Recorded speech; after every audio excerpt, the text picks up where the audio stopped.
नमस्कार, good morning everyone. स्वागत है आपका गौरव ज्ञान एकेडमी पर आपकी अपनी डेली करंट अफेयर्स की क्लास में। तो आज है 10 अक्टूबर और दिन शुक्रवार। तो स्टार्ट करते हैं, लेकिन उससे पहले अगर आप चैनल पर नए हैं तो कृपया चैनल को सब्सक्राइब, लाइक और शेयर भी कीजिए। तो चलिए स्टार्ट करते हैं और देखते हैं आज का पहला प्रश्न। लेकिन सब्सक्राइब जरूर कर लीजिए ताकि सुबह आपको daily current affairs top 10 MCQs मिल सके। ठीक है, तो चलिए स्टार्ट करते हैं। भारतीय विशिष्ट पहचान प्राधिकरण ने किस आयु वर्ग के बच्चों के लिए आधार बायोमेट्रिक अपडेट का शुल्क माफ़ किया है? यहाँ पर राइट आंसर है आपका 5 से 17 वर्ष। देखिए, ये जो लागू किया गया है, ये जो तिथि है वो है 1 अक्टूबर 2025 से लेकर ये लागू रहेगा 30 सितंबर 2026 तक। ठीक है, 30 सितंबर 2026 तक ये लागू रहेगा। तो आपको ये डेट याद रखना है। इंपॉर्टेंट क्वेश्चन है, मोस्ट इंपॉर्टेंट क्वेश्चन है, ध्यान रखिए। 5 से 17 वर्ष। नेक्स्ट देखिए क्या है। नेक्स्ट थोड़ा सा रिवीजन देख लेते हैं, किसे किस पद पर बैठाया गया है। कुछ पर्सनालिटीज़ हैं।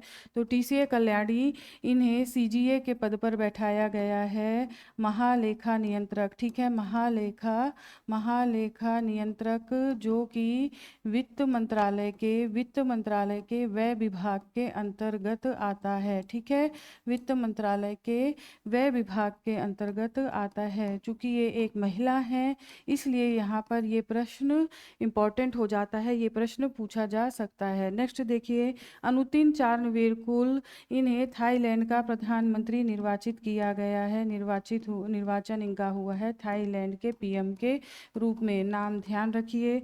नेक्स्ट देखिए, दुरई स्वामी, तो हाँ ये हैं LIC के कार्यकारी निदेशक। ठीक है, सॉरी, LIC के ये बने हैं CEO और MD। तो ये आपको ध्यान रखना है। उर्जित पटेल, देखिए RBI के पूर्व गवर्नर उर्जित पटेल, इन्हें IMF का कार्यकारी निदेशक चुना गया है। IMF का कार्यकारी निदेशक, ध्यान रखना है, IMF का कार्यकारी निदेशक के तौर पे इन्हें चुना गया है। आइए नेक्स्ट देखते हैं। Next question. अच्छा, पराग जैन, चलिए पराग जैन के बारे में जानते हैं। पराग जैन को रॉ का प्रमुख चुना गया है। ठीक है, रॉ का प्रमुख चुना गया है पराग जैन को। दिनेश माहेश्वरी, तो 23वें विधि आयोग के अध्यक्ष। ठीक है, 23वें विधि आयोग के अध्यक्ष के रूप में चुनाव हुआ है दिनेश माहेश्वरी का। नेक्स्ट देखिए, बेलेज मेट्रेवेली, ये एक महिला है, पहली महिला के रूप में इनका चुनाव हुआ है और ये ब्रिटेन की एक खुफिया एजेंसी है। ब्रिटेन की खुफिया एजेंसी जिसका नाम है MI6। ठीक है, MI6, उसकी प्रमुख ये चुनी गई हैं। तो ये ध्यान रखिए, उसकी प्रमुख चुनी गई है। नेक्स्ट देखिए, राधा चौहान, इनका चुनाव हुआ है क्षमता निर्माण विभाग के अध्यक्ष के रूप में। ठीक है, विभाग के अध्यक्ष के रूप में इनका चुनाव, राधा चौहान जी का चुनाव हुआ है। तो ये इम्पोर्टेंट कुछ लोग थे जिन्हें प्रमुख पद पर बैठाया गया है। आ जाइए नेक्स्ट देखते हैं। साल 2025 का साहित्य के लिए नोबेल पुरस्कार किसे दिया गया है? राइट आंसर है लाजलो क्रास्नाहुकोई। ठीक है, ध्यान रखिए, ये नाम काफ़ी उल्टा सीधा नाम है, लाजलो क्रास्नाहुकोई। ठीक है, ध्यान रखिए। देखिए, ये कहाँ के हैं? तो ये हैं हंगरी के। कहाँ के रहने वाले हैं? तो हंगरी के रहने वाले हैं ये। और इन्हें सर्वनाश का लेखक भी कहा जाता है। इन्हें सर्वनाश का लेखक भी कहा जाता है। फिलहाल इन्हें जो पुरस्कार मिला है वो किस वजह से मिला है? तो उनकी भविष्य के प्रति जो कृतित्व है उसकी वजह से, भविष्य के कृतित्व के लिए इन्हें ये नोबेल पुरस्कार प्राप्त हुआ है। नेक्स्ट क्वेश्चन देखिए क्या है। हाल ही में पंजाब ने धान से हरित हाइड्रोजन उत्पादन हेतु किस संस्थान के साथ समझौता किया है? राइट आंसर है भारतीय विज्ञान संस्थान बेंगलोर। ठीक है, इंपॉर्टेंट है, ध्यान रखिए। इससे देखिए लाभ क्या होगा। एक तो पराली की समस्या का समाधान हो जाएगा, ग्रामीण अर्थव्यवस्था ग्रामीण अर्थव्यवस्था जो है उन्नत होगी, ठीक है ना, और इसमें किसानों की आय भी इस तरीके से बढ़ेगी। तो ये सारी चीज़ें हैं यहाँ पर। ये संस्थान का नाम आपको ध्यान रखना है, भारतीय विज्ञान संस्थान, इम्पॉर्टेंट है, ठीक है। और हरित हाइड्रोजन, स्वच्छ ऊर्जा की तरफ जाते हुआ पंजाब। नेक्स्ट देखिए, HSBC इंडिया ने हाल ही में भारतीय स्टार्टअप के समर्थन हेतु कितनी राशि के साथ इनोवेशन बैंकिंग की शुरुआत की है? राइट आंसर है $1 बिलियन, करीब 8,000 करोड़ रुपए। $1 बिलियन करीब 8,000 करोड़ रुपए की यहाँ पर बात की गई है, जिस करोड़ की बात की गई है, जिसमें इनोवेशन बैंकिंग।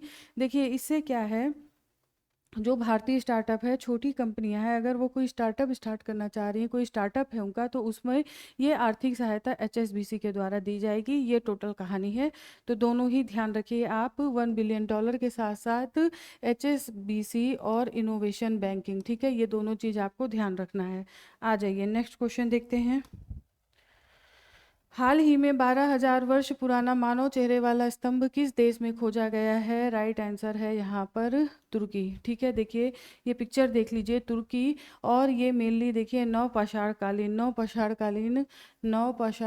स्थिति को दिखाता है। नवपाषाणकालीन,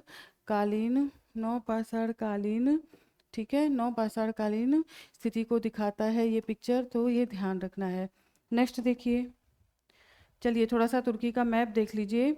देखिए अगर हम तुर्की की राजधानी, पहले राजधानी देखते हैं, कैपिटल, वो है अंकारा, ठीक है, वो है अंकारा। और अगर हम मुद्रा की बात करें, करेंसी की बात करें, तो वो है लीरा।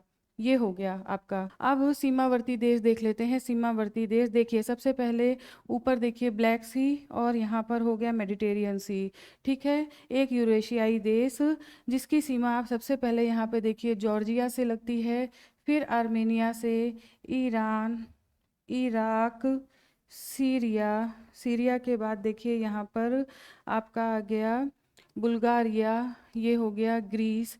तो इतनी सीमा यहाँ पर आपसे यहाँ पर लगती है, तो ये ध्यान रखना है, इम्पॉर्टेंट है। आ जाइए नेक्स्ट देखते हैं। अब भारत का पहला इलेक्ट्रिक ट्रक बैटरी स्वैपिंग और चार्जिंग स्टेशन कहाँ स्थापित किया गया है? तो ये स्थापित किया गया है सोनीपत में, ठीक है, सोनीपत में। और इसका जो उद्घाटन किया गया ज्ञानवीरों, वो नितिन गडकरी के द्वारा इसका उद्घाटन किया गया है। तो ये इम्पोर्टेंट है, आपको ध्यान रखना है। नेक्स्ट क्वेश्चन देखिए, भारतीय रिजर्व बैंक ने हाल ही में डिजिटल मुद्रा के लिए कौन सा नया प्लेटफॉर्म लॉन्च किया है? राइट आंसर है यहाँ पर retail sandbox. Retail sandbox RBI के द्वारा डिजिटल मुद्रा के लिए लॉन्च किया गया है। इसके क्या मायने होंगे? देखिए इससे सबसे पहली बात है, एक तो साइबर सुरक्षा प्राप्त होगी यहाँ पर, और लोगों को ये डिजिटल मुद्रा के रूप में और बढ़ावा भारत में मिलेगा, जिससे लोगों को सुविधा भी प्राप्त होगी। तो ये सारी चीज़ें यहाँ पर हैं। नेक्स्ट देखिए, हाल ही में किस भारतीय क्रिकेटर को इंग्लिश प्रीमियर लीग का भारत के लिए आधिकारिक एम्बेसडर नियुक्त किया गया है? राइट आंसर है संजू सैमसन, ठीक है, संजू सैमसन। ध्यान रखिए ये भारतीय क्रिकेटर इंग्लिश प्रीमियर लीग यानी कि EPL के लिए चुना गया है। नेक्स्ट देखिए, हाल ही में केंद्रीय गृह मंत्री अमित शाह ने किस स्वदेशी ईमेल सेवा को अपनाकर आत्मनिर्भर भारत का समर्थन किया है? राइट आंसर है जोहो मेल, ठीक है, जोहो मेल। और ये जो जोहो मेल है, ये चेन्नई की कंपनी है, चेन्नई की जोहो कंपनी है, ठीक है, जोहो कॉरपोरेशन कंपनी है। तो उसके द्वारा इसका विकास किया गया है जोहो का। और अब अमित शाह ने अपना जो जीमेल अकाउंट था उससे स्विच करके जोहो मेल पर वो आ चुके हैं, तो ये इम्पोर्टेंट है। नेक्स्ट देखिए, भारत पहली बार IUCN कांग्रेस 2025 में राष्ट्रीय red list of endangered species कहाँ जारी करेगा? राइट आंसर है अबू धाबी, संयुक्त अरब अमीरात। देखिए संयुक्त अरब अमीरात में ही, अबू धाबी में ही IUCN की बैठक, ठीक है, IUCN की बैठक की जा रही है इस बार। और देखिए ज्ञानवीरों, ये 4 वर्ष में एक बार बैठक होती है, 4 वर्ष में एक बार ये बैठक आयोजित की जाती है, तो इसलिए ये काफ़ी इंपॉर्टेंट क्वेश्चन हो जाता है। आपसे ये क्वेश्चन पूछा जाएगा, निश्चित पूछा जाएगा, ध्यान रखिए। तो 4 वर्ष में एक बार इसका आयोजन होता है। आ जाइए देखिए इसमें क्या क्या इंपॉर्टेंट पॉइंट्स हैं। तो IUCN international union for conservation of nature world conservation Congress 2025। स्थल आपको पता ही है, UAE अबू धाबी। आयोजन की तिथि 9 से 15 अक्टूबर। मुख्य घोषणा क्या है? भारत अपनी पहली राष्ट्रीय red list of endangered species जारी करेगा। ठीक है, ये भारत के द्वारा पहली बार किया जा रहा है। नेक्स्ट देखिए, भारत की ओर से प्रतिनिधित्व कौन करेंगे? तो ये प्रतिनिधित्व किया जाएगा कीर्तिवर्धन सिंह के द्वारा। ठीक है, कीर्तिवर्धन सिंह।